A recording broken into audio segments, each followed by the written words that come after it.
नमस्कार, मैं पिंकी सहगल। आप देख रहे हैं पैंकर न्यूज। डॉलर के मुकाबले रुपए में बड़ी गिरावट दर्ज की गई है। गुरुवार के दिन भारतीय रुपया डॉलर के मुकाबले 80.285 के स्तर तक पहुंच गया। वहीं 21 सितंबर 2022 को ये 79.97 पर बंद हुआ था। ऐसे में मार्केट खुलते ही रुपए में 0.39% की गिरावट दर्ज की गई है। वहीं अगर डॉलर इंडेक्स की बात करें तो ये अपने उच्च स्तर 111 के पार पहुंच गया है। गौरतलब है कि 21 सितंबर को अमेरिका के फेडरल रिजर्व बैंक ने ब्याज दरों में 0.75% की बढ़ोतरी की, जिसके बाद डॉलर इंडेक्स 20 साल के उच्च स्तर 111.72 के स्तर पर पहुंच गया, जिसका सीधा असर रुपए पर पड़ा है, जिस वजह से रुपया अब तक के सबसे निचले स्तर पर पहुंच गया है। रुपए में गिरावट अर्थशास्त्रियों का ही नहीं, आम आदमी का भी विषय है। इससे एक और जहां व्यापार घाटा बढ़ेगा, वहीं दूसरी ओर जरूरी सामान के दाम में बढ़ोतरी भी हो सकती है, जिसका सीधा असर सरकार से लेकर आम आदमी पर पड़ेगा। लेकिन अब सवाल ये उठता है कि डॉलर के मुकाबले रुपया इतना क्यों टूट रहा है और भारतीय अर्थव्यवस्था का इस पर क्या असर पड़ेगा। आइए इसे समझने की कोशिश करते हैं। सबसे पहले जान लेते हैं कि आखिर क्यों टूट रहा है रुपया। दरअसल ब्याज दरों में 0.75% की बढ़ोतरी की है। इसका असर भारतीय शेयर मार्केट से लेकर रुपए पर देखने को मिल रहा है। साथ ही रुपए के गिरने के और भी कई कारण हैं।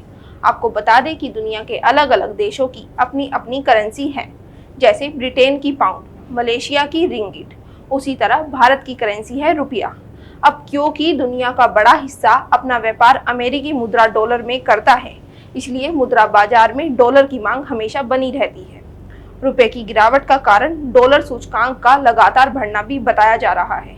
इस सूचकांक के तहत पौंड, यूरो, रुपया, येन जैसी दुनिया की बड़ी मुद्राओं के आगे अमेरिकी डॉलर के प्रदर्शन को देखा जाता है। सूचकांक के ऊपर होने का मतलब होता है सभी मुद्राओं के मुकाबले डॉलर की मजबूती। ऐसे में बाकी मुद्राएं डॉलर के मुकाबले गिर जाती है। इस साल डॉलर सूचकांक में अभी तक 9% की बढ़ोतरी दर्ज की गई है, जिसकी बदौलत सूचकांक इस समय 20 सालों में अपने सबसे ऊंचे स्तर पर है। यही वजह है कि डॉलर के आगे सिर्फ रुपया ही नहीं बल्कि यूरो की कीमत भी गिर गई है। रुपए की गिरावट का तीसरा कारण रूस यूक्रेन युद्ध माना जा रहा है। युद्ध की वजह से तेल, गेहूं, खाद जैसे उत्पादों, जिनके रूस और यूक्रेन बड़े निर्यातक हैं, की आपूर्ति कम हो गई है और दाम बढ़ गए हैं। चूंकि भारत विशेष रूप से कच्चे तेल का बड़ा आयातक है, देश के आयात पर खर्च बहुत बढ़ गया है। आयात के लिए भुगतान डॉलर में होता है, जिससे देश के अंदर डॉलरों की कमी हो जाती है और डॉलर की कीमत ऊपर चली जाती है। चलिए अब ये भी जान लीजिए कि कहां तक टूट सकता है रुपया। बैंक ऑफ अमेरिका के अनुसार भारतीय रुपया साल के अंत तक 81 प्रति डॉलर तक टूट सकता है। इस साल अब तक भारतीय रुपया 9% से अधिक लुढ़क चुका है। डॉलर में मजबूती और कच्चे तेल की कीमतों में तेजी ने रुपये को कमजोर करने का काम किया है। भारत अपनी जरूरत का लगभग 80% कच्चा तेल आयात करता है।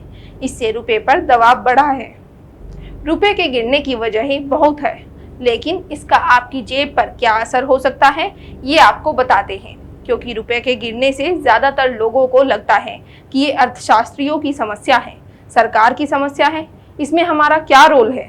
लेकिन क्या आप जानते हैं कि रुपए की गिरावट का आपके जीवन पर भी गहरा असर पड़ता है। बता दें कि रुपए के गिरने के बाद अब विदेशों से वस्तुओं का आयात करना महंगा हो जाएगा, क्योंकि इसकी पेमेंट हमें डॉलर्स में करनी होती है।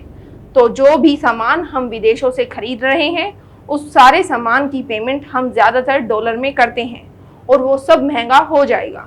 रुपए की कमजोरी का असर विदेशों से भारत में आयात किए जा रहे तेल से लेकर जरूरी इलेक्ट्रॉनिक सामान और मशीनरी के साथ मोबाइल, लैपटॉप समेत और कई गैजेट्स पर पड़ेगा। पेट्रोल डीजल महंगा हो जाएगा और आप जानते होंगे कि अगर पेट्रोल डीजल महंगा होता है तो उसके साथ ही हर चीज़ महंगी हो जाती है, क्योंकि जो ट्रांसपोर्टेशन कॉस्ट है किसी भी चीज़ का वो बढ़ जाती है। रुपए के गिरने से विदेश यात्रा के साथ साथ विदेश में पढ़ाई करना भी महंगा हो जाएगा। बहरहाल रुपए के गिरने के जहां नुकसान है, वहीं कुछ फायदे भी हैं। कमजोर रुपए से भारत की निर्यात क्षमता बढ़ेगी और आत्मनिर्भर भारत को भी बढ़ावा मिलेगा। हमारी इस स्पेशल रिपोर्ट में फिलहाल इतना ही। इस खबर पर हमें अपनी राय कमेंट के जरिए जरूर बताएं। साथ ही सब्सक्राइब करें पैंकर न्यूज को।